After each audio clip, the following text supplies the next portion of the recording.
Welcome back, everyone.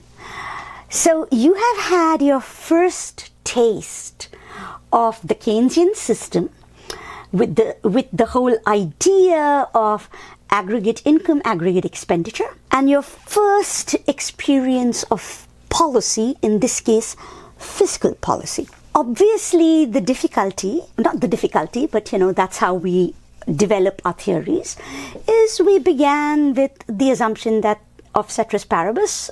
Particularly, we assumed that interest rates and price levels, inflation rates, were given. So the question now is, how do we integrate these additional elements and see what happens? Because obviously, macro is about how markets interact.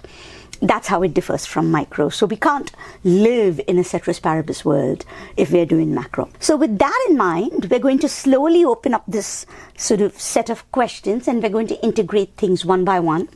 And we're going to start by integrating money and interest rates. We're not going to integrate price levels yet. That's going to be the final thing we integrate. But and we won't have time in this class to integrate exchange rates, but you can integrate that when you come to international political economy and further upper division courses. But we're going to get a lot of mileage just by including interest rates and price levels. And you're going to learn a lot.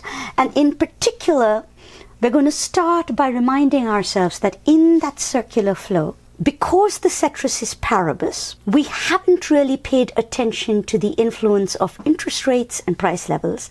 And out of the elements in that circular flow, while consumption also does respond to these changes, planned investment. That was a major area that depended on interest rates. So here's the thing. First, I'd like to figure out what's happening with these interest rates, because if all my government policy ends up doing things that actually have feedback loops and effects on the interest rate, I might undo a lot of the countercyclical policy I'm trying to do. So I've got to be aware of that. Second, if I can figure out how interest rates work, maybe separate from fiscal policy, I might have another set of policy options, monetary policy, that I can use to influence the interest rate and therefore have an indirect effect, which can in turn affect my circular flow and address employment and so on. And the advantage of that is that indirect effect via the interest rate, if we can jumpstart investment, if we can get planned investment from firms to go up, that feels a bit like a win-win. We're not going to upset people who are against government spending at the same level. We can jumpstart investment, and if we do it just right, it's a pro-business strategy, right? And hopefully we can also get out of recessions and do countercyclical policy. So it's very attractive if we can figure out how it works. It also could be, as I said, there might be some serious underlying questions in the money markets. Think, for example, of the East Asian financial crisis. Think, for example, of the savings and loan crises, of the banking crisis and how that led to the 2008 long recession.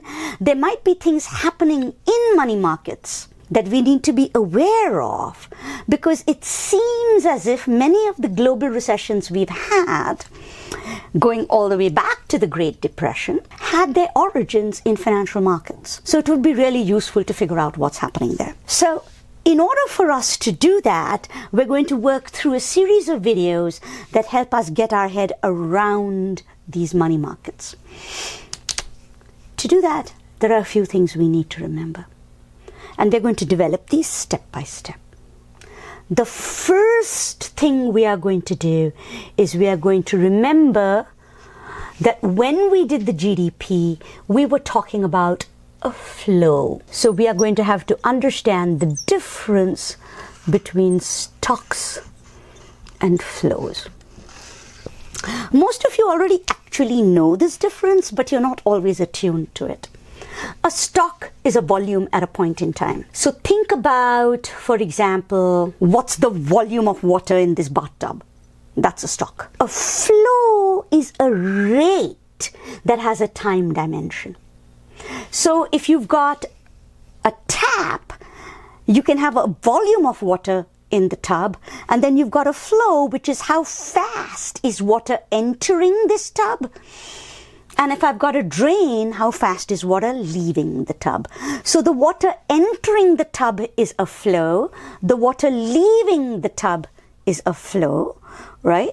And obviously the inflow and the outflow will affect the stock, because if the inflow and the outflow exactly match each other, there's no change in the volume of water in the tub. The stock is unchanged. If the inflow is faster than the outflow, the stock's going to increase. The volume of water in the tub will go up. If the inflow is less than the outflow, the stock will start to shrink. Right? And we all know this intuitively. So in economics, your GDP is a flow. It's how much are you producing in a given year. The word investment is what I'm going to reserve for gross fixed capital formation. It's a flow.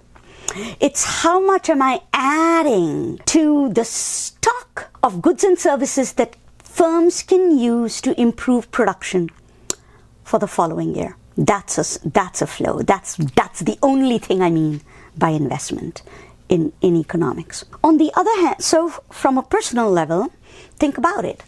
The amount you borrow in a given year to pay for your school tuition is a flow. The total amount of debt you will end up owing once you graduate, that's a stock, right? So what that means is a stock is a point in time volume, and the following kinds of things: wealth. How much wealth do you have? Assets. Liabilities. How much do people owe you? How much do you own? How much do you owe other people? Those are all stocks. Debt.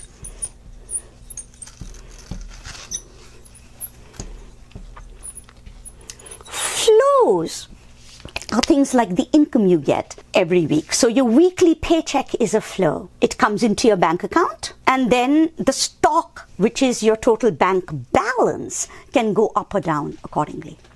Right? The amount you borrow is in a given year is a flow. It's like this year I borrowed so much, last year I borrowed so much. The net effect will depend partly on what you already owe, but also what's going to happen in the future to your income, right? So the distinction between stocks and flows is important, because what's happening in financial and money markets all about stocks, not as stocks and bonds, but just in this idea of volume, a stock versus a flow, right? Sometimes it gets confusing because we're using the same words, and very often we're using the same words to mean different things in different contexts. So always just think about the context and what you're trying to do and pay attention to that. In this context, wealth, money, assets, those are stocks. Income, consumption, what you borrow in a given year, what you lend out to others in a given year, savings, all of those are flows, right? So as long as you keep that distinction in your mind, what we're going to now figure out is that the interest rate is determined in markets whereby money and other assets are borrowed and lent for use by different people. So the idea is that I hold my wealth in various forms, and some of the forms that I hold wealth in, I hold without getting an interest because I want to use it now. Other ways in which I hold wealth, I might lend it out, or I might borrow somebody else's wealth, and in that transaction there is some kind of return for me, and that's because I'm not using it right now. I'm letting someone else use it. That's when I lend it out, in the hope that in the future, I'll get interest back. So part of what is happening in these markets is that I am trying to calibrate my understanding of what's happening right now against my sense of what might happen in the future. And so in these markets, one of the groups of or ceteris paribus conditions that you have heard us talk about in the past, expectations, is going to play a big role. Because in these markets, my understanding or expectation of what's going to happen in the future is going to play a very big role. Right?